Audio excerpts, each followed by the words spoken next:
नमस्कार दोस्तों, comforts academy की यूट्यूब पोर्टल पे आपका स्वागत है। आशा करते हैं कि आप सभी लोग अच्छे होंगे और पढ़ाई भी अच्छी आप लोगों की चल रही होगी। इस समय कविता की इकाई चल रही है। कविता की इकाई में आज सूरदास लोगों को और उनके पदों की व्याख्या कराई गई, जिसमें सूरदास के जो पद हैं और सूरदास के बारे में पार्ट फर्स्ट में देखा गया।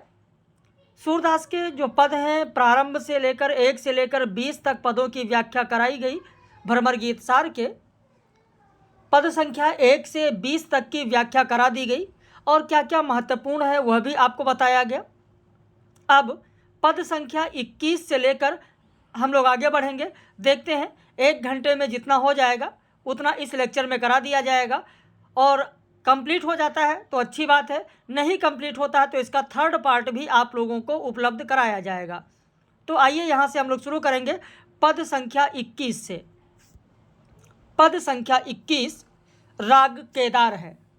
पहला कौन सा है? पहला पद जो दिया गया है भ्रमर गीत सार का जो पहला पद है उसका राग क्या है, मैंने बताया था कि ये महत्वपूर्ण है, इसको आपको ध्यान रखना है कि पहले पद का राग आप लोग ध्यान रखिएगा। पहला पद जो है वो भी है राग सारंग। पहला पद राग सारंग है। तो जहाँ जहाँ महत्वपूर्ण है वहाँ वहाँ आपको हम बताते चले हैं। तो यहाँ पर राग केदार है। आइए देखते हैं। पद है गोकुल सबय गोपाल उदासी।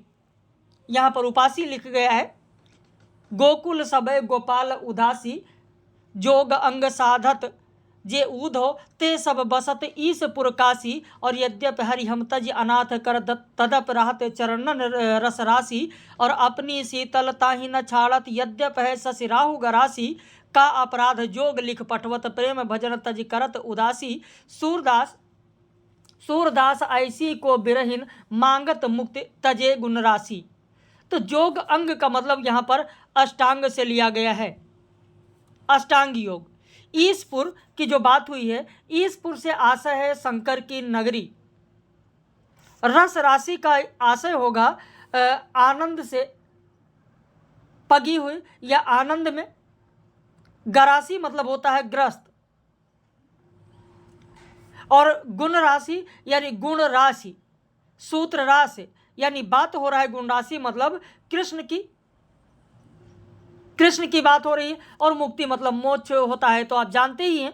और उपासी मतलब होता है उपासक। उपासी मतलब होता है उपासक। तो आइए अब यहां पर देखते हैं व्याख्या। गोपियां उद्धव से कहती हैं, जब उद्धव ब्रज पहुंचते हैं तो कहती हैं गोपियां कि हे उद्धव, गोकुल के जितने लोग हैं सब कृष्ण के उपासक हैं और आप तो हम लोगों को अष्ट योग की शिक्षा दे रहे हो। अरे अष्टांग योग की साधना करने वाले तो ईसपुर में रहते हैं, शंकर की नगरी काशी में निवास करते हैं। यहाँ तो गोकुल जो है, ये जो गोकुल है ये तो कृष्ण की उपासना का केंद्र है। यहाँ निर्गुण की उपासना को लोग जानते ही नहीं हैं। इसके लिए अगर आपको वचन देना है, प्रवचन देना है तो फिर काशी में जाइए, वहाँ पर बड़े बड़े योगी मिलेंगे।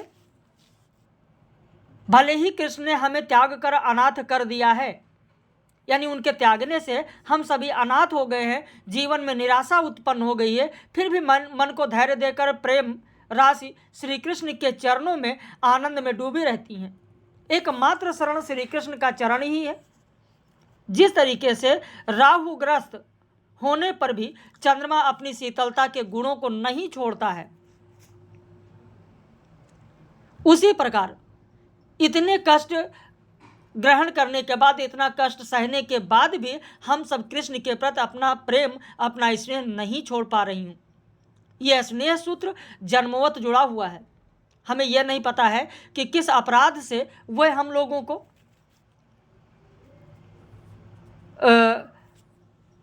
को छोड़कर चले गए हैं और फिर संदेश लिखकर निरंतर भिजवा रहे हैं। प्रेम भजन छोड़कर हमें वैराग्य की ओर लगाना चाहते हैं। ये जानकर आश्चर्य होता है कि वे प्रेम करने के बजाय हमें विरक्त होने की शिक्षा क्यों दे रहे हैं। भला ऐसी कौन गृहिणी होगी जो गुण रास श्री कृष्ण को छोड़कर जो ऐसे गुणराशि श्री कृष्ण को छोड़कर मोक्ष की कामना करती हो। फिर राग धनाश्री है, जीवन मुँह चाकी को नीक। हे उद्धव, सच पूछिए तो जीवन श्री कृष्ण की चहेती का धन्य है। श्री कृष्ण की चहेती कौन है? कुब्जा है। मुँहचाकी मतलब चहेती, यानी यहाँ मुँहचाकी शब्द किसके लिए आया है? तो कुब्जा के लिए आया है। तो हमसे अच्छा तो कुब्जा है, धन्य है, जो दिन रात सदैव दरस परस दिन रात करत है कान प्यारे पी को। जो दिन रात श्री कृष्ण के शरीर का वह स्पर्श और दर्शन करती है। और नैनन मूंद मूंद किन देखो बांधो ज्ञान पोथी को। आप भले ही पोथियों में आबद्ध ज्ञान के आधार पर आंख मूंद कर ब्रह्म का साक्षात करने का यत्न करें, लेकिन यह संभव नहीं। प्रत्यक्ष अनुभूति और पोथी ज्ञान की अनुभूति में तो अंतर है। आछे सुंदर श्याम मनोहर और जगत सब फीको। हमारे लिए तो यहाँ श्री कृष्ण के सुंदर मनोहर रूप के समक्ष संसार का समस्त सुख नीरस या फीका प्रतीत होता है। और सुनो, जोग को काल लय कीजिए, जहाँ ज्ञान है कीजो। हम तुम्हारे योग को लेकर क्या करेंगे? हम तुम्हारे योग को लेकर क्या करेंगे? जहाँ पर ज्ञान मतलब होगा, फारसी शब्द है ज्ञान। ज्ञान फारसी शब्द है जिसका मतलब होता है हानि। तुम्हारे हम इस ज्ञान को, योग साधना को लेकर क्या करेंगे? इससे तो कोई लाभ होना नहीं, इससे तो हानि ही होगी। और खाटी महीन नहीं रुचि माने सूर खवैया घी को। हमें तो आपका योग उसी प्रकार अच्छा नहीं लगता जैसे घी को खाने वाले व्यक्ति को मट्ठा अच्छा नहीं लगता है। फिर राग काफी है, आयो घोष बड़ो व्यापारी लादि खेप गुण ज्ञान जोग की ब्रज में आए उतारी। गोपियां उद्धव के संबंध में आपस में बात कर रही हैं कि देखो सखियों, इस अहीरों की बस्ती में एक बहुत बड़ा व्यापारी आया हुआ है। घोष मतलब अहीरों की बस्ती, बहुत बड़ा व्यापारी आया हुआ है। और इस व्यापारी ने अपने ज्ञान और योग का भारी बोझ लादे हुए है। यह लादे लादे सीधे ब्रज में आकर ही उतारा खेप लाद गुण ज्ञान जोग की। और ब्रज में आए उतारी, और फाटक देकर हाटक मांगत भोरे निपट सुधारी।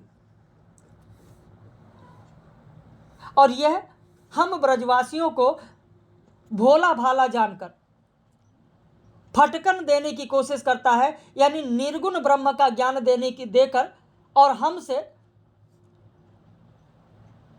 स्वर्ण मांग रहा है, यानी कृष्ण की भक्ति और प्रेम मांग रहा है। श्री कृष्ण की भक्ति के स्थान पर निर्गुण ब्रह्म का ज्ञान ग्रहण करने का हम लोगों से आग्रह कर रहा है। और धुर ही तो खोटो खायो है ले फिरत सिर भारी। और इनके कहे कौन ढहकावे ऐसी कौन अजानी। इनके माल को किसी ने खरीदा नहीं है और आराम से ये घाटा उठा रहे हैं। अब ऐसे इनके माल के भारी बोझ को ये अपने सिर पर लिए लिए घूम रहे हैं। ज्ञान की गुरुता से ये दबे जा रहे हैं, लेकिन इनके ज्ञान को कोई पूछने वाला नहीं है। भला ऐसे खोटे माल को इनके कहने पर खरीद कर कौन अज्ञानी अपने को ठगवाएगा? कौन ऐसा अज्ञानी होगा जो इनके माल को खरीदेगा, खुद को अपने को ठगवाएगा? और अपनों दूध छाड़ को पीवे खार को कूप को पानी। और ऐसा भी क्या कोई मूर्ख होगा? भला ये बताओ, जो अपने घर का मधुर दुग्ध छोड़ करके खारे कुएं का पानी पिएगा? और उद्धव जाओ सवार यहाँ ते बेग गहर जनगांव। हे उद्धव, यदि तुम अपना माल बेचना ही चाहते हो तो यहां से शीघ्र चले जाओ। यहां से शीघ्र ही चले जाओ और देरी मत करो। और उस महाजन को लेकर हमें दिखाओ जिसने यह माल देकर तुम्हें भेजा है। तुम्हें इसके बदले मुंहमांगा दाम मिलेगा। तुम्हें इसके बदले क्या मिलेगा? तो मुँह मांगा दाम मिलेगा। गाहरू मतलब, गाहरू अगर लिखना चाहें तो लिख ले। गाहरू मतलब होता है देरी या विलंब, देरी या विलंब। और सवार मतलब शीघ्र होता है, सवार मतलब शीघ्र। जो महत्वपूर्ण बिंदु है वो आपको लिखाते चल रहे हैं। जोग ठगौरी ब्रज न बिकी हैं, यह व्यापार तिहारो ओधो ऐसो फिर जई हैं। और जापे ले आए हो मधुकर ताके उर न समई हैं। और दाख छाड़ के कुटुंब निबौरी को अपने मुख खई हैं। और मूरी के पातन के केना को मुक्तन दई हैं, मुक्ताहल दई हैं। सूरदास प्रभु गुण ही छाड़ के कौन निर्गुण निबई हैं। ठगौरी मतलब होता है ठगपने का सौदा, या जिसमें आदमी ठगा जाता है। और फिर यही है मतलब वापस लौट जाना, यानी तुम्हारा माल यहाँ पर नहीं बिकेगा। और जापे ले आए हो मधुकर, जापे मतलब जिसके पास से यह लेकर आए हो। द्राक्ष मतलब होता है अंगूर, दाख या द्राक्ष मतलब अंगूर होगा। और कुटुब निबौरी, तो आप कटुक निबौरी जानते हो, कड़वा नीम का फल होता है। मूरी मतलब मूरी होता है, मूली जिसे आप कहते हैं। और केना मतलब होता है बदले में, विनिमय जब होता है वस्तुओं के बदले, वस्तु विनिमय हो, बुंदेलखंडी शब्द है। और मुक्ताहल मतलब मोती होता है। निर्वहीय मतलब निर्वाह करना होता है। तो हे उद्धव, आपका यह ठगपने का जो सौदा है, योग जो है वो यहाँ नहीं बिकने वाला है, वो यहाँ नहीं बिकने वाला है। तुम अपनी योग साधना के उपदेश द्वारा हमें ठगना चाहते हो। समझ लो कि ये तुम्हारा सौदा ज्यों का त्यों वापस ही चला जाएगा, यहाँ तुम्हारा सौदा नहीं बिकेगा। हे उद्धव, तुम जिसके पास से इसे लाए हो, जहाँ से इसे लाए हो, वह उसके हृदय में नहीं समा सकेगा। भला कोई अंगूर को छोड़कर अपने मुख में नीम का कड़वा फल क्यों ग्रहण करेगा, क्यों खाएगा? ऐसा कौन मूर्ख है जो मूली के पत्तों के बदले में मुक्ता को भेंट करेगा? और सूरदास प्रभु गुण ही छाड़ के कौन निर्गुण निभई है। भगवान के सगुण रूप को छोड़कर कौन तुम्हारे निर्गुण की उपासना करेगा? आयो जोग सिखावन पाणे, रागनट है, कहा गया कि आयो जोग सिखावन पाणे। यह पाणे जो कहा गया है वो किसके लिए है? उद्धव के लिए है। पाणे यानी पंडित, विद्वान, परमारथी, विद्वान। तो ये विद्वान है, कौन है? उद्धव है। परमारथी, परमार्थ मतलब परमार्थ की शिक्षा देने वाले उद्धव, आध्यात्मिक ज्ञान का उपदेश देने वाले। पुराणिन, 18वां पुराण। बंजारे जो होते हैं जो घूम घूम कर अपना माल बेचते हैं। और ठाणे मतलब सौदा, व्यापार या माल। गति मतलब शरण। पति मतलब मर्यादा या प्रतिष्ठा, पति मतलब मर्यादा या प्रतिष्ठा होता है। कमल नयन, कमल नयन कौन है? श्री कृष्ण है कमल नयन। और राणे होता है जिसके कोई ना हो, एकाकी हो, अकेला हो। खाना जो होता है, खाने मतलब होता है तलवार। और षटपद मतलब भ्रमर। उद्धव की बात हो रही है, ये उद्धव के लिए शब्द आया है। और गन्ने का चारा या गन्ने का जो टुकड़ा होता है उसे कहा जाता है गाने, गाने उसी को कहा गया है। तो यहाँ पर यह है, गोपियाँ परस्पर कह रही हैं कि हे सखी देखो तो, योग शास्त्र सिखाने के लिए पंडित जी आ गए हैं, पंडित जी आ गए हैं। ये ब्रह्म ज्ञान के शिक्षक है, पुराणों के ज्ञान को इस प्रकार लादे हुए हैं जैसे बंजारे बैलों पर अपना माल लाद कर घूमते फिरते हैं। लेकिन हमारे लिए तो प्रियतम श्री कृष्ण ही शरण है और उन्हीं से हमारी प्रतिष्ठा और मर्यादा है। योग तो वही सीखेंगी जो विधवा हैं, अनाथ हैं, राड़ हैं, एकाकी जीवन जीती हैं। भला हे उद्धव यह तो बताओ, कहूँ षटपद, हे उद्धव यह तो बताओ कि एक म्यान में कैसे खइये तो हैं हाथिन के संग गाड़े। अच्छा, कहो मधुप कैसे समाएंगे एक म्यान दो खाड़े। हे उद्धव ये तो बताओ, भला एक म्यान में दो तलवार कैसे आ सकती है? कहूँ षटपद कैसे खाए तो हाथिन के संग गाड़े। हे उद्धव कहो तो हाथियों के साथ गन्ने के टुकड़े कैसे खाया जा सकता है? हमें यह तो बताओ कि काकी भूख गई बयार भाख बिना दूध घृत मारे। हमें यह तो बताओ कि बिना दूध, घी और मीठी रोटी खाए मात्र हवा भक्षण से किसकी भूख मिट सकती है? अतः तुम व्यर्थ में वार्तालाप कर रहे हो, व्यर्थ में बकवास कर रहे हो। हमने ऐसा कौन सा अपराध किया जिसके लिए तुमने हमें अपनी कठोर नीरस बातों से दंडित किया, ऐसी बातें सुनाकर हमारे मन को पीड़ित किया। हे उद्धव, तुम्हें जानना चाहिए कि सूरदास तीनों नहीं उपजत, धनिया धान कुम्हाड़े। धनिया, धान और कुष्मांड ये तीनों एक ही साथ एक ही मौसम में नहीं उत्पन्न होते हैं। यानी जिस तरीके से धान वर्षा में होता है, धनिया जाड़े में होता है, कुष्मांड गर्मी में होता है, उसी तरीके से तुम्हारी निर्गुण उपासना और सगुण उपासना जो है ये दोनों चीज एक साथ में नहीं हो सकती है। फिर है राग बिलावल। राग बिलावल, अय अली कहाँ जोग में नीको, और तज रसनीत नंद नंदन की सिखवत निर्गुण फीको। हे उद्धव, ये तो बताओ, श्री कृष्ण के प्रेम तत्व को त्याग कर जो तुम हमें निर्गुण ब्रह्म का नीरस ज्ञान सिखा रहे हो, उसमें क्या अच्छाई है, क्या नीक है, उसमें क्या अच्छाई है? भला जिसके रूप को न आंखों से देखते हो, न कानों से उसकी वाणी सुनते हो, केवल ज्योति ज्योति कहकर उसका व्यर्थ में ध्यान लगाते हो। आश्चर्य है कि ब्रह्म की उस ज्योति के लिए तुम कैसे दयालु कृपा के सागर श्री कृष्ण को भुला रहे हो, कैसे भुला रहे हो? हम लोग तो उनकी रसमय मुरली सुनि, रसाल मुरली सुर की धुन सोई कौतुक रस भूले। हम लोग तो उनकी मुरली के धुन को सुनकर इस तरीके से आनंदमय क्रीड़ा में भूल जाती थी कि हमें यह स्मरण है, हमें ये याद है कि प्रेम मग्न श्री कृष्ण कभी हम लोगों के कंठ पर अपनी भुजा डाल देते थे और आनंदित हो उठते थे। हम गोपियों ने भी उनके प्रेम में, उनमें कभी घर में मिलकर, कभी वन में मिलकर लोक की मर्यादा और कुल की प्रतिष्ठा को खेल डाला।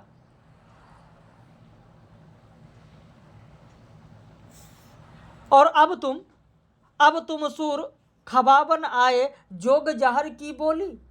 गोपियां कह रही है, लेकिन हे उद्धव, अब हम क्या देख रहे हैं कि तुम श्री कृष्ण प्रेम की जगह विष की लता से उत्पन्न फल को खिलाने के लिए यहां पर आ गए हो। फिर राग मलार है, राग मलार दिया गया कि हमारे कौन जोग व्रत साध है। हे उद्धव, हमारे यहां आपके योग की साधना कौन करे? यहां तो ऐसा कोई नहीं है जो इसे ग्रहण कर सके। मृग त्वच भस्म आधारी जटा को इतनो औराध है, और जाके कहूं था नहीं पाए अगम अपार अगाध है। कौन मृगछाला, राख, अंधारी, जटा ये सब धारण करने के लिए इतना परपंच करे? और जा ही कहूं था नहीं पाए अनाम अगम अपार अगाध है। भला जिस ब्रह्म की गहराई का पता नहीं लगता और जो अगम है, अपार है, अगाध है, उसके लिए गिरधर लाल छबीले मुख पर इते बांध को बांध है, और आसन पवन विभूत मृगछाला ध्यानन को अवराध है। सूरदास मानिक परिहर के राख गांठी को बांध है। और उसके लिए गिरधर श्याम सुंदर के सामने कौन आसन, प्राणायाम, भस्म, मृगछाला इस सबको ग्रहण करे और ध्यान में उस निर्गुण ब्रह्म की आराधना करे? हे उद्धव, क्या कोई ऐसा भी मूर्ख होगा जो माणिक्य को फेंक कर और अपनी गांठ में राख को बांधेगा, भस्म को बांधेगा? यानी कृष्ण भक्ति रूपी मणिक्य को त्याग कर अपनी गांठ में कौन राख बांधेगा, कौन निर्गुण की उपासना करेगा? और हम तो दुहु भांति फल पायो, जो ब्रजनाथ मिले तो नीको, और ना तर जग जस गाई। गोपियां कहती हैं, हे उद्धव, हमें तो दोनों प्रकार से श्री कृष्ण से प्रेम करने का फल मिला। अगर इस जीवन में उनका दर्शन हमें मिलता है तो अच्छा है, जीवन सफल है, और अगर ब्रजनाथ का दर्शन नहीं होता है तो संसार हम लोगों का यशोगान तो करेगा ही कि नगण गोपियों से श्री कृष्ण ने सच्चा प्रेम किया। और कहवें गोकुल की गोपी सब बरनहीन लघु जाति, और कहवें कमला के स्वामी संग मिल बैठी इकपाती। जरा सोचिए तो, कहाँ हम सब गोकुल की रहने वाली हीन वर्ण लघु जाति की अहिरनी हैं, और कहाँ वह लक्ष्मीपति जिनके साथ समान रूपेण एक साथ मिलकर बैठी। सच पूछिए तो श्री कृष्ण और हमारी क्या समानता थी? श्री कृष्ण और हमारी क्या समानता थी? फिर भी उन्होंने समानता का भाव रखा। जिन्हें वेद ध्यान करते हैं और जो ज्ञानियों मुनियों के लिए भी अगम्य हैं, अगोचर हैं, वही हम लोगों को प्रेम में गोकुल निवासी बने। हम अहीरों की बस्ती में निवास करते रहें। और इससे भी बढ़कर आप सच्ची बात हमें यह बताएं कि जिस मुक्ति की रट आप बारंबार लगाते हैं वह किसकी दासी है? वो भी तो हमारे श्री कृष्ण की दासी है। वो भी तो हमारे श्री कृष्ण की ही दासी है। इसलिए जोग कथा पा लागों ऊधो ना कहूँ बारंबार। इसीलिए हे उद्धव, हम लोग पैर पकड़कर तुम्हारा यह कहना चाहती हैं कि तुम योग की कथा हमसे बार बार मत कहो, क्योंकि हम लोगों को इससे अपार कष्ट होता है। सूर श्याम तज और भजय जो तानी जननी छार। जो श्री कृष्ण को छोड़कर अन्य की उपासना करते हैं उनकी माता को धिक्कार है। प्रेम स्वरूप श्री कृष्ण के प्रति सच्ची भक्ति निष्ठा का जो निर्वाह नहीं करते, अन्य देवी देवताओं की उपासना करते हैं, उनकी माता ने ऐसे संतानों को व्यर्थ ही जन्म दिया है।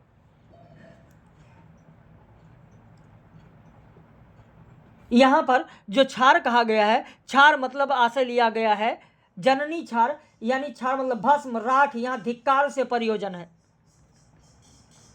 राग कन्हेरी दिया गया है कि पूरनता इन नयन न पूरी, तुम जो कहत सरवन सुन समुझत, ये ताही दुख मरत बिसूरी, और हर अंतर्यामी सब जानत बुद्ध विचारत वचन समूरी। और वह रस रूप रतन सागर निधि क्यों मनि पाए खवावत घूरी, और रघुरे कुटिल चपल मधुलंपट के कितों संदेश कहत कटकूरी, और कह मुन ध्यान कहाँ ब्रजी उती, कैसे जात कुलिस कर चूरी। और देखो प्रकट सरिता सागर सर शीतल सुभग सम रुचरूरी, और सूर स्वाति जल बसई जिय चातक चित लागत सब झूरी। पूर्णता मतलब ब्रह्म की पूर्णता की बात। पूर्णता मतलब यहाँ पर किसकी पूर्णता की बात हो रही है? तो ब्रह्म की पूर्णता की बात हो रही है। इन नयन न पूरी, नयन न पूरी मतलब यहाँ जचती नहीं है, आंखों में समाती नहीं है। और विसूरना मतलब होता है व्याकुल होना, और समूरी मतलब होता है पूर्ण रूपेण या जड़ से आप कह सकते हैं। रस रूप मतलब आनंद स्वरूप। रत्न सागर निधि यानी बहुत बड़े रत्नों का सागर है श्री कृष्ण, यानी अलौकिक सौंदर्य से परिपूर्ण है। बाकी धूरी मतलब तो जानते हैं, धूरी मतलब धूल होता है। मधुलंपट मरकंद के लोभी होता है, मरकंद के लोभी। और कुलिस मतलब वज्र। कुलिस मतलब होता है वज्र। चूरी मतलब चूर्ण, चूरी मतलब यहां होगा चूर्ण करना। और सुभग मतलब सुंदर, ये तो आप लोग जानते ही होंगे, सुभग मतलब सुंदर होता है। कितो मतलब होता है धूर्त या छली। कितो मतलब धूर्त होता है, छली होता है। तो इसमें उद्धव से गोपियां कहती हैं कि हे उद्धव, आपके ब्रह्म की पूर्णतया की बात हमारे इन नेत्रों में नहीं समा रही है।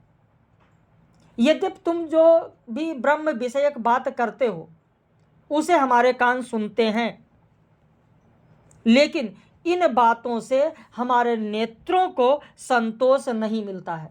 वे व्याकुल होकर मरने लगते हैं।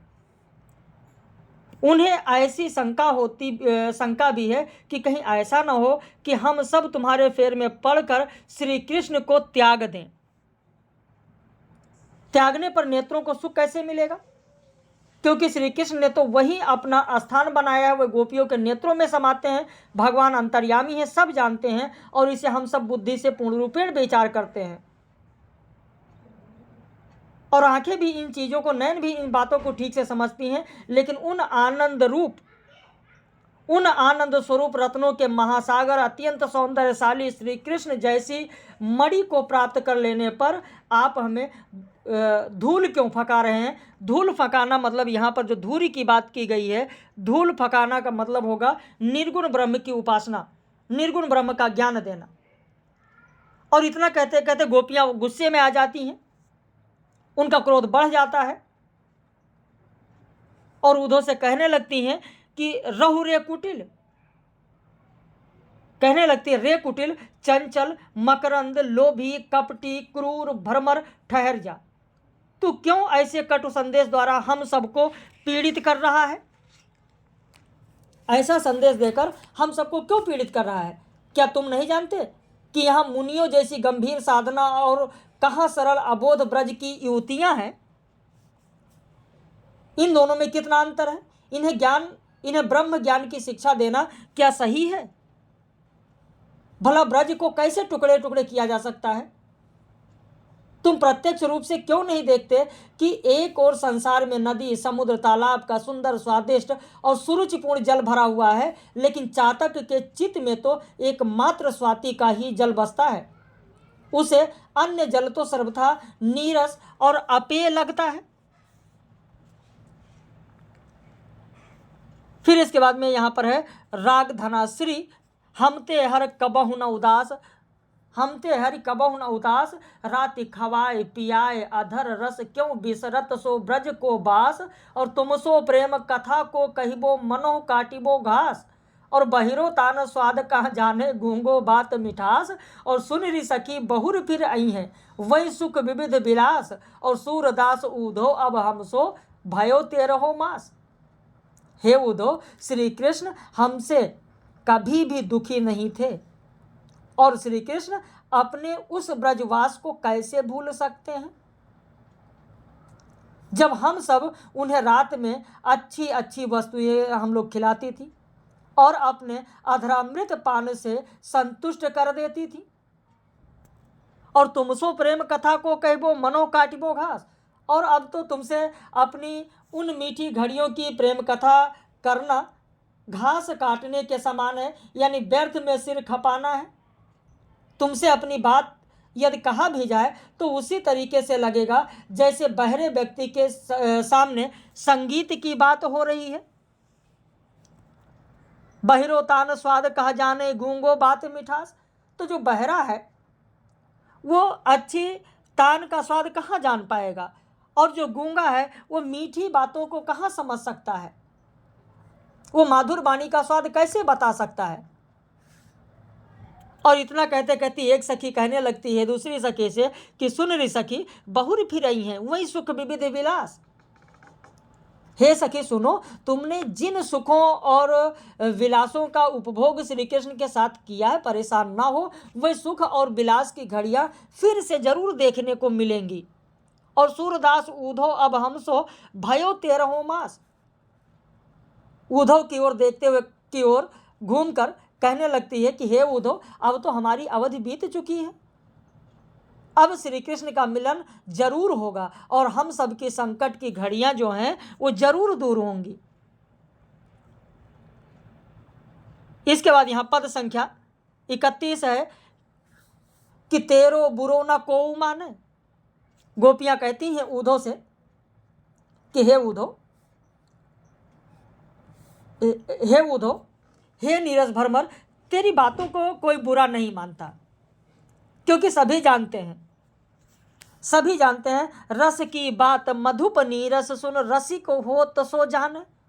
सभी जानते हैं कि तुम शुष्क हृदय वाले हो, प्रेम की बातों के महत्व को तुम क्या समझोगे। अरे नीरस भ्रमर, यदि तुम सरस होते ही, रसज्ञ होते तो प्रेम की बातों को ग्रहण करते।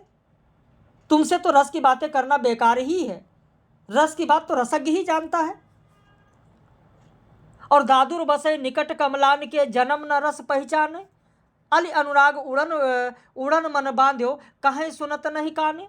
और सरिता चले मिलन सागर को कूल मूल द्रुम भाने, और कायर बकय लोह ते भाजे लरे जो सूर बखाने। कहती हैं कि यदि मेढक जल में कमलों के निकट निवास करता है, लेकिन वो पूरे जन्म रस के महत्व का सुख नहीं ले पाता है। वह रस क्या वस्तु है इसे जानता ही नहीं है, लेकिन कमल के रसभोगी भंवरों ने उसके निकट उड़ने में ही अपने मन को बांध रखा है, अपने मन को बांध रखा है। कहने का आशय यह है कि कमल के निकट रहने वाला मेढक कमल के मकरंद का आस्वाद जीवन भर नहीं ले पाता, लेकिन वन में रहने वाला भंवरा कमल के प्रेम में अपने मन को लगा देता है और कहने सुनने पर भी मर्यादा की परवाह नहीं करता। और ऐसी स्थिति में प्रेम की स्थिति तो ऐसी है कि नदी अपने किनारे के वृक्षों की परवाह न करके उन्हें तोड़ती हुई अपने प्रियतम समुद्र से मिलने के लिए चल पड़ती है, प्रियतम से मिलने के लिए चल पड़ती है। यानी तात्पर्य यह है कि नदी का प्रेम निकट के वृक्षों से नहीं है, दूरस्थ समुद्र से है। इसी से वह किनारे के वृक्षों को तोड़ती हुई और बहुत ही वेग के साथ समुद्र की ओर प्रवाहित हो जाती है। और कायर बके लौहते भाजे लड़े जो सूर बखाने, युद्ध स्थल में जो कायर होता है वह तो मात्र प्रलाप करता है और योद्धाओं के हथियार देखकर भाग जाता है, भयभीत हो जाता है, लेकिन जो लड़ता है वही सूरवीर कहलाता है। अगला पद है घर ही के बाढ़े रावरे और नाहिन मीत वियोग बस अरे अनबौगे अलिबावरे। और मुख भर जाए चरे नहीं तिनका सिंह को यही स्वभाव रे। और सरवन सुधा मुरली के पोसे जोग जहर न खवाव रे। और ऊधो हम ही सीख कदैयों हर बिन अनन्न ठाव रे। सूरदास कहाँ ले कीजे था ही नदिया नाव रे। हे ऊधो, तुम अपने घर पर ही अपने ज्ञान की पोथी बातों का बढ़ बढ़कर भले ही बखान कर लो। बाढ़े यानी बखान करना, भले ही बखान कर लो, किंतु जब दूसरों के सामने पहुंचोगे तो पता चलेगा तुम्हारे ज्ञान में कितनी गहराई है। हे मित्र, तुम वियोग के फेर में अभी पड़े नहीं हो, अभी नाहिन मीत वियोग बस परे अनबौगे अलिबावरे। अभी तुम वियोग के फेर में नहीं पड़े हो। हे अज्ञानी ऊधो, जब हमारी स्थिति में पड़ोगे तो तुम्हें भी ऐसी वियोग की पीड़ा सहनी पड़ेगी। और भूख मरी जाए चरे नहीं तिनका सिंह को यही स्वभाव रे। ये कहा जाता है कि भले ही शेर भूखा मर जाए, मांस ना मिले जो कि उसका भोजन है, वो भले ही भूखा मर जाए लेकिन कभी वो घास नहीं खाएगा, घास नहीं चरेगा। तो उसी तरीके से भले ही हमको श्री कृष्ण ना मिले, लेकिन हम ये तुम्हारे निर्गुण की उपासना नहीं करने जा रहे हैं। और सरवन सुधा मुरली के पोसे जोग जहर न खवावरे। और तुम्हें मालूम होना चाहिए कि ये हमारे कान श्री कृष्ण की मुरली की ध्वनि रूपी अमृत से पोषित हैं। अब उन्हीं कानों को अपनी योग साधना विषयक कटुवाणी जहरीली बातों से पीड़ित मत करो। और ऊधो हम ही सीख का दइयों हर बिन अनत न ठावरे। हमारे लिए तो एकमात्र श्री कृष्ण ही सहारा है, उनके बिना अन्यत्र हमारे लिए, दूसरी जगह हमारे लिए कोई स्थान नहीं है, कोई शरण नहीं है। और हे ऊधो, हम थहाई हुई नदी के लिए अपनी योग रूपी नाव को लेकर क्या करेंगे। राग मलार में फिर आगे कहा गया कि श्याम मुख देखे ही परतीति, जो तुम कोटि जानत करी सिखवत जोग ध्यान की रीति। नाहिन कछु सयान ज्ञान में यह हम कैसे माने। और कहों कहाँ कहिए या नभ को कैसे जर में आने। यह मन एक एक वह मूरत भृंग कीट सब माने। सूर सपथ दे बूझत ऊधो यह ब्रज लोग सयाने। हे ऊधो, तुम तो हमें अतिशय यत्न पूर्वक योगाभ्यास की रीतियां सिखा रहे हो। वह हमारे लिए बेकार है, क्योंकि हमें तो श्री कृष्ण के मुख को देख लेने पर ही इनमें विश्वास हो सकता है। श्याम मुख देखे ही प्रतीत, हमारा विश्वास तभी बनेगा जब हम श्री कृष्ण के मुख सौंदर्य के प्रति के सौंदर्य को देखेंगे। अन्य के लिए हमारे मन में कोई जगह नहीं है, कोई विश्वास नहीं है। नाहिन कहूँ नाहिन कछु सयान ज्ञान में, यह हमें कैसे माने। तुम हमें ज्ञान की जो शिक्षा दे रहे हो, लेकिन तुम्हारे इस ज्ञान शिक्षा में भी मुझे कुछ चालाकी मालूम पड़ती है। ये कैसे हम स्वीकार कर ले कि तुम बिना किसी प्रयोजन के हमें ज्ञान की बातें सिखा रहे हो। ये तो बताओ कि इस असीम आकाश में कहों कहाँ कहिए या नभ को कैसे उर में आने। इस असीम आकाश में इस शून्य ब्रह्म के संबंध में क्या कहा जाए।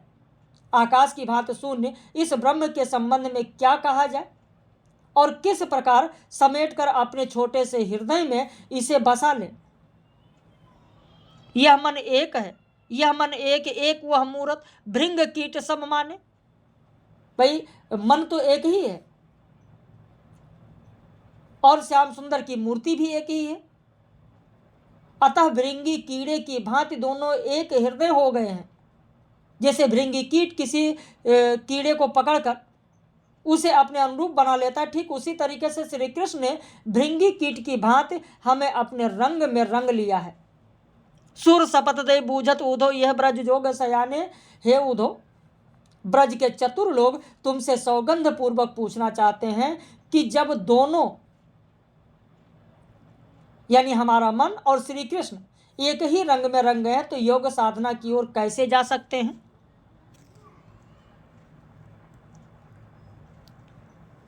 लड़िकाई को प्रेम कहो अल कैसे करिकई छूटत। उद्धव से कहती हैं कि हे उद्धव, कृष्ण के जो प्रति हम लोगों का प्रेम है वो अब का प्रेम नहीं है, वो बचपन का प्रेम है, बचपन से हुआ है। तो ये बताइए कि बचपन का प्रेम कैसे छूट सकता है। कहाँ कहो ब्रजनाथ चरित अब अंतर्गत यूं लूटत। श्री कृष्ण के चरित्र की क्या विशेषताएं रही, उन्हें तुम्हें हम कैसे बताएं। उनकी ये विशेषताएं हमारे चित्त वृत्ति को आज भी अभिभूत कर लेती हैं। चंचल चाल मनोहर चितवन वह मुस्कान मंद धुनि गावत, नटवर भेष नंद नंदन को वह विनोद ग्रह बनते आवत। उनकी चंचल गति, सुंदर चितवन और वो मुस्कुराहट, मंद मंद स्वरों से जब वो गाते थे, वो गाने का ढंग, यही नहीं जब वो नटवर वेश में नाना प्रकार के विनोद करते हुए वन से घर लौटते थे तो हमारा मन श्री कृष्ण की उस मुद्रा पर मोहित हो जाता था। चरण कमल की शपथ करत हूँ यह संदेश मोह विष सम लागत। हम उनके कमलवत चरणों की शपथ खाकर कहते हैं, या हम लोग कह रही हैं कि उनका यह योग का संदेश श्री कृष्ण की उस रूप माधुरी के समक्ष विष के समान सुखद दुखद प्रतीत हो रहा है। तो हे उद्धव, हमें सोते जागते निमिष मतलब एक भी पल, हमें सोते जागते एक भी क्षण श्री कृष्ण का जो माधुर रूप है, जो स्वरूप है, वो नहीं भूलता है। हमेशा हम लोगों का मन उसी में डूबा रहता है। फिर राग सोरठ दिया गया। क्या है राग सोरठ में? अटपट बात तिहारी उधो सुने सो ऐसी को है, हम अहिरीन अबला सठ मधुकर तिन्हें जोग कैसे सो है। गोपियां कहती हे उधो, ऐसी कौन है जो तुम्हारी यह अटपटी वाणी सुने, जिसे तुम अपनी योग की शिक्षा देने आए हो। कौन तुम्हारी इस अटपटी बात को सुने। अरे हम लोग तो अहिरीन हैं, हम लोग अबला हैं। और ऐसी स्थिति में हे सठ भरमर, हे उद्धव, अज्ञानी और योग साधना हमें कैसे शोभा दे सकती, जरा तुम ही बताओ। भला ये तो बताओ कि जिसके कान फटे हों, बूचे खूबी अधीर काजर नकटी पहिरे बेसर, और मुंडल पाटी पारन चाहे कोढ़ी आगही केसर। हमें यह तो बताओ कि जिनके कान फटे हैं वो लौंग नामक कर्णाभूषण कैसे धारण करें, अंधी स्त्री काजल कैसे लगाएगी और नकटी नथ कैसे पहनेगी। तुम्हारे योग की साधना भी हमारे लिए इसी तरीके से है। सोचो तो, जो मुंडी है वो केस मुंडी है जिसके बाल नहीं है, वो अपना केस कैसे संवारेगी? उसका केस संवारना संभव नहीं है। और तुम्हारी बात से तो ऐसा ऐसा लग रहा है जैसे कोढ़ी के अंग में केसर लगाना। तुम्हारी बात से तो ऐसा लग रहा है कि जैसे कोढ़ी के अंग में केसर लगाना।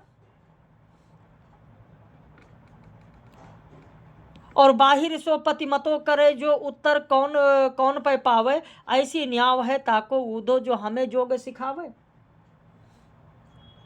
और यह उसी प्रकार है जैसे किसी न सुन पाने वाली बहिर, जिसको कहते हैं बहिरी स्त्री का पति, उससे किसी प्रकार की सलाह ले तो उत्तर कौन देगा? क्या देगा उत्तर? यानी तुम्हारी इन ज्ञान की बातों को सुनने के लिए हमारे कान बहरे हैं, तुम्हें उत्तर नहीं मिलेगा। हमें जो तुम योग की शिक्षा देना चाहते हो उसकी स्थिति इसी प्रकार की होगी।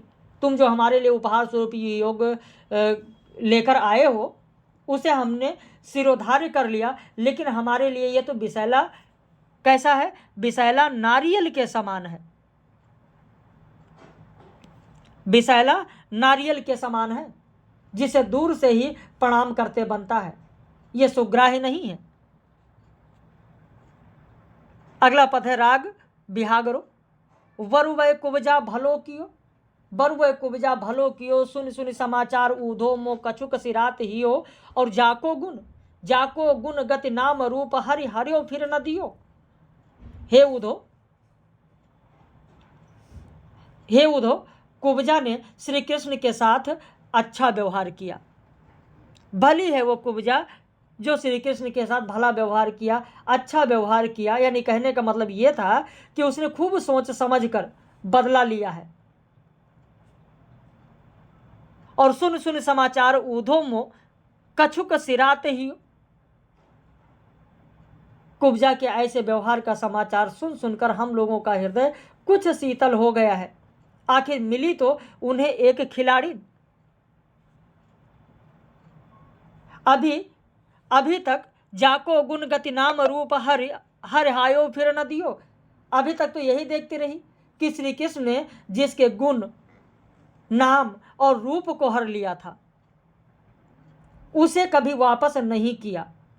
यानी हम सब गोपियों के गुण गति नाम और रूप को उन्होंने हर लिया और सब परेशान हैं, लेकिन अभी तक वो इसे लौटा ना सके।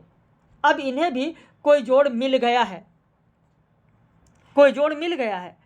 तिन अपनों मन हरत न जाने, हंस हंस लोग जियो।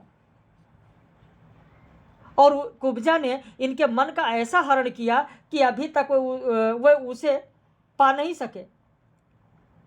और लोग श्री कृष्ण की ऐसी दशा पर हंसते हैं, सोचते हैं कि बनते थे बहुत चालाक, लेकिन कुब्जा के आगे इनकी कुछ चालाकी नहीं चल पाई।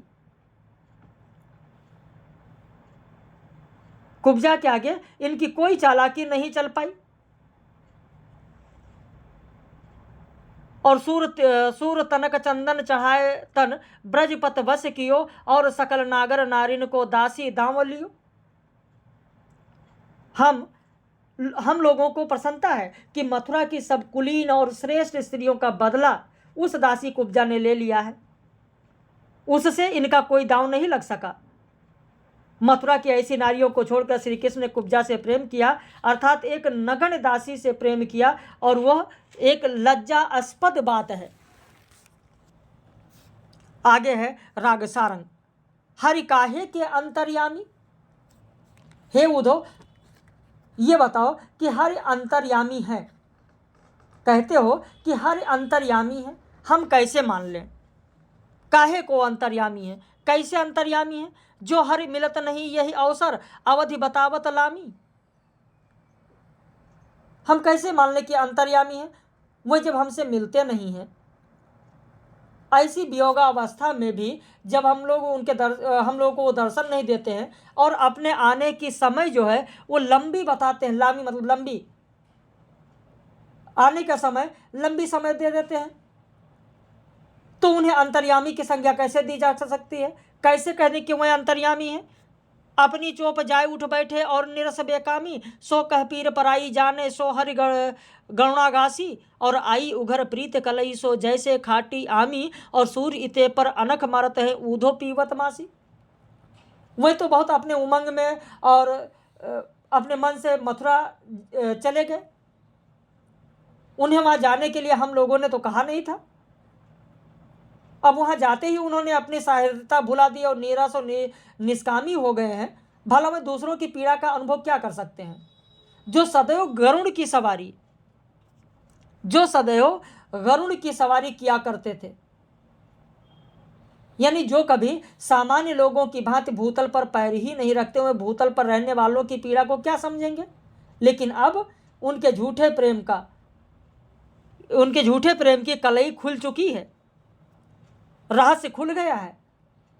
उसी तरीके से हो गया जैसे किसी बर्तन की कलई पर खट्टे आम को मल देने से उसका वास्तविक रंग निकल आता है। वैसे ही मथुरा जाने पर ही पता लग गया कि कृष्ण का हम लोगों के प्रति कितना प्रेम था। अरे यह वियोग उनके प्रेम को कसने की सच्ची कसौटी है। हे उद्धव, हम सब इतने पर भी दुख से कुढ़ती रहती हैं कि वह अब भी साफ इनकार करते हैं कि हम तुम सबों से अलग नहीं हैं। अर्थात वो मानते ही नहीं कि उनका प्रेम झूठा है और बनावटी है। बिलग जान मानो ऊधो पधारे, वह मथुरा काजर की कोठर जे आबैते कार्य। गोपियां कहती हैं कि हे उद्धव, तुम हमारी बातों को बुरा मत मानना, तुम हमारी बात को विलग मत मानना, बुरा मत मानना। हमारी समझ में तो मथुरा जो है वो एक काली कोठरी के समान है, काजर के कोठरी के समान है, क्योंकि वहां से जो भी आता है सब के सब काले ही होते हैं। और तुम भी काले हो, अक्रूर आए थे वह भी काले थे, सारे मधुप काले हैं। तो जितने हैं सब के सब काले हैं। तो हम लोगों को लग रहा है कि मथुरा काजर की कोठरी के समान है। और तिनके संग अधिक छब उपजत कमल नयन मणियारे। और इतने कालों के बीच सबसे भयंकर मणिधारी सर्प के समान श्री कृष्ण की शोभा बढ़ जाती है। जिनके संग रहने से इनकी शोभा बढ़ जाती है।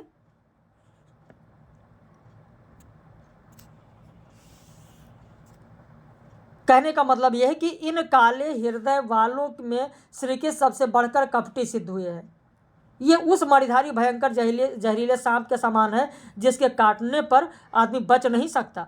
ऐसा लगता है कि ये सब नील के घड़े से निकलकर इन्हें यमुना के जल में ले जाकर धोया गया, और यमुना भी इनके धोने से, जो यमुना काली है वो इनके धोने से ही काली पड़ गई है।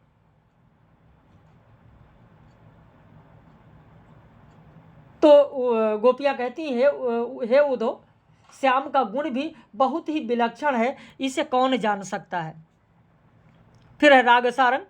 अपने स्वार्थ को सबको चुप करी रहो, मधुप रस लंपट तुम देखे अरुबोऊ, और औरों कछ संदेश कहन को कही पठयो किन सो।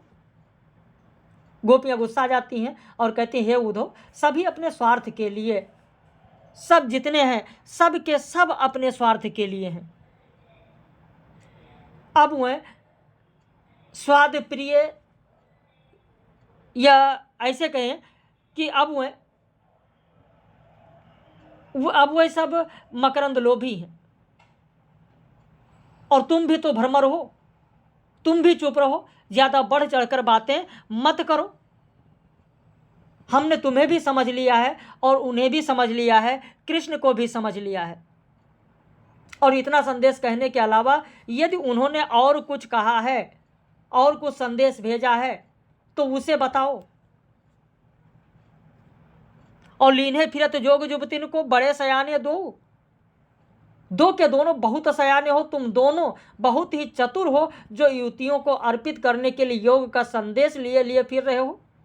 जब उन्हें ज्ञान का ही संदेश देना था तो हमसे रसरीत की बातें क्यों की, और किस लिए हमारे साथ रास रचाया। अब हमरे जिय बैठो यह पद होनी हो सो हो, और मिट गयो मान परेखो ऊधो हृदय हयो सो हो। सूरदास प्रभु गोकुल नायक चित चिंता अब खो। अब हम लोगों के मन में यह बात पूरी तरीके से बैठ गई है कि कुछ भी हो,